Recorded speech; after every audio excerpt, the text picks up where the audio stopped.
de Davos ha aguantado la embestida de la pandemia.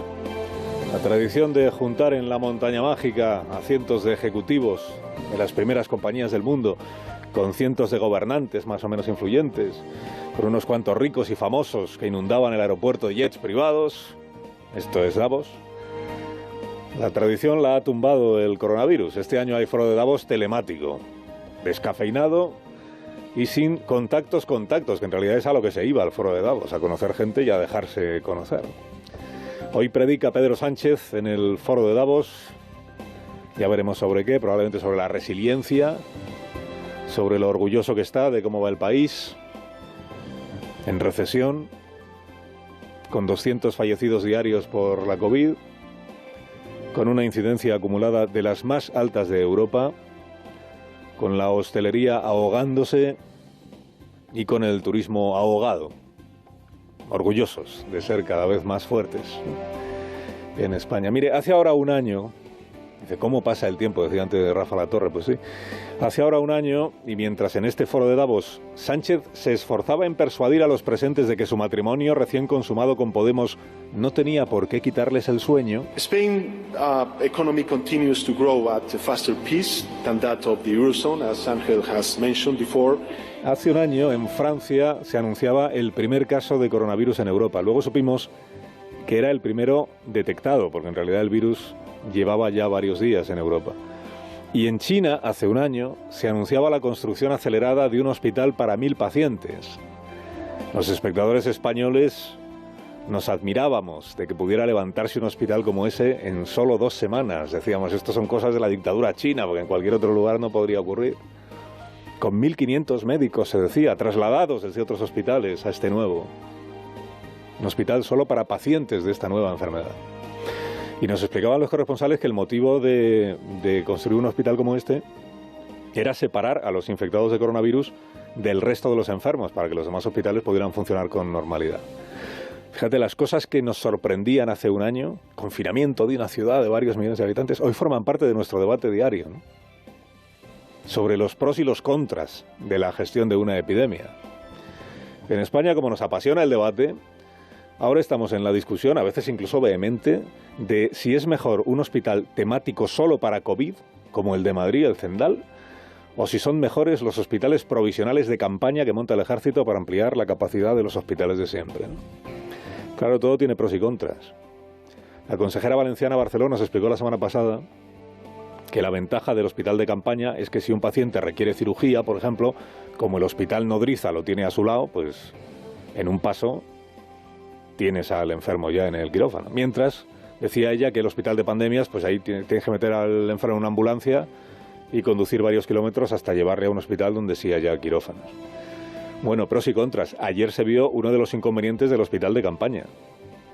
El de Valencia, que es que está hecho con carpas y con lonas, claro. Y si sopla el viento tan fuerte como sopló ayer en la FE, pues hay que evacuar a los pacientes del hospital de campaña y llevárselos al edificio principal, porque dentro de la carpa se mueve todo, ¿no? Pros y contras. ¿Quién nos iba a decir hace un año, cuando en España la doctrina oficial aún era que no había riesgo de que el coronavirus chino nos afectara porque no teníamos vuelos directos con Wuhan? La población ahora mismo yo creo que tiene que tener un nivel de percepción de riesgo incluso muy bajo. La probabilidad más alta y con mucha diferencia, incluso viniendo de Wuhan, es de que sea un cuadro gripal. Si alguien venía de China con fiebre, seguro que era gripe. ¿Quién nos iba a decir que un año después, 25 de enero, estaríamos indignándonos porque hay gente que se ha puesto la vacuna sin respetar el turno? El turno establecido por las autoridades, que es donde este asunto chirría. Si el orden de vacunación lo ha decidido el gobierno. Las autoridades dicen, luego no se salten ustedes el orden que ustedes han decidido, porque podían haber decidido otro orden y otros criterios. Los cargos más altos que hasta ahora han dimitido por haberse vacunado sin que les tocara son el jefe del Estado Mayor de la Defensa, el general Villarroya, y el consejero de Sanidad murciano, el señor Villegas. Esta madrugada ha dimitido la alcaldesa de Molina de Segura, como les he contado también. Claro, entre el caso de Villarroya y los demás casos se encuentra diferencias el alcalde de Madrid, el señor Martínez Almeida, que es la primera autoridad pública que rompe el discurso uniforme de todos los partidos sobre este asunto de la vacunación. Rompe el discurso porque plantea el señor Almeida que por la relevancia de las responsabilidades públicas que algunas personas desempeñan, deberían vacunarse ya los miembros del gobierno, ha dicho él, y la cúpula de las Fuerzas Armadas. Seamos realistas, estamos en una situación muy difícil y muy complicada. Creo que quienes dirigen la nación, a mí me parece muy lógico y muy razonable que se vacunen. Claro, el criterio de vacunación debe ser el que ahora hay, que es población más expuesta al virus, los profesionales más expuestos a los posibles contagios y población más vulnerable a los efectos del virus, los de mayor edad, las residencias, etcétera.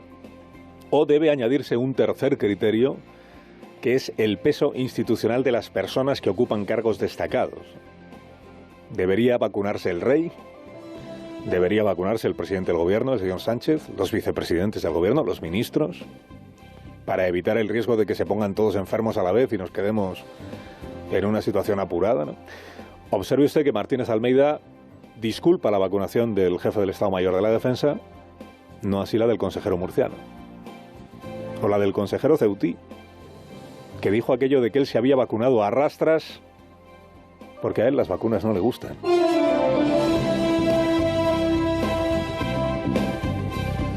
Bueno, la epidemia, cuarta semana de enero de un año después de que empezara todo esto en Wuhan. ¿Cómo va España? Pues mal. En el mejor de los casos, esta semana podría confirmarse que la velocidad de expansión de los contagios se reduce. La velocidad. O sea que siguen produciéndose nuevos contagios, estamos en torno a los 40.000 diarios, pero que van siendo menos de un día para otro. Esto es lo mejor que podremos contarles esta semana, si es que podemos, ya veremos. Aún así, y con el enorme incremento de las 3 últimas semanas, lo que va a tardar en frenarse es el número de personas hospitalizadas y el número de defunciones diarias.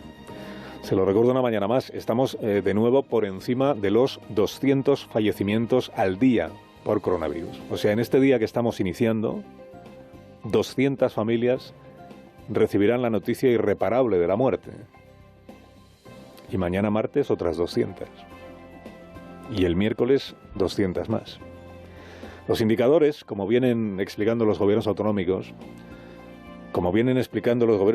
en el frustrado empeño de que el ministro Illa y el presidente Sánchez atiendan sus demandas, los indicadores sitúan todo el país en riesgo no ya extremo, sino mucho más allá del riesgo extremo. El riesgo extremo son 250 casos por 100.000, estamos en 830. En este indicador, que es el principal ahora mismo, que es el de la incidencia acumulada de los últimos 14 días, estamos mucho peor que Francia, que no llega a 400, mucho peor que Alemania, que no llega a 300, y mucho peor que Italia, que está en torno a los 350, según el boletín del Ministerio de Sanidad. Nosotros en 830. Peor que nosotros, en Europa solo están Portugal, Chequia y el Reino Unido. Francia, que fue pionera en lo del toque de queda, otra medida que sorprendió mucho aquí, que ahora forma parte de nuestro debate agrio de cada día, ¿no? El toque de queda.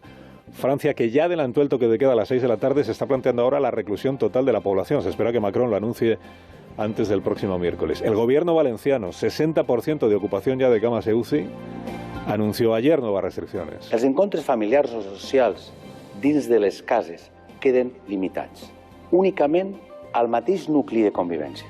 Por ejemplo, que no se pueda visitar a nadie en casa, por ejemplo, que no se puedan reunir más de 2 personas en las calles.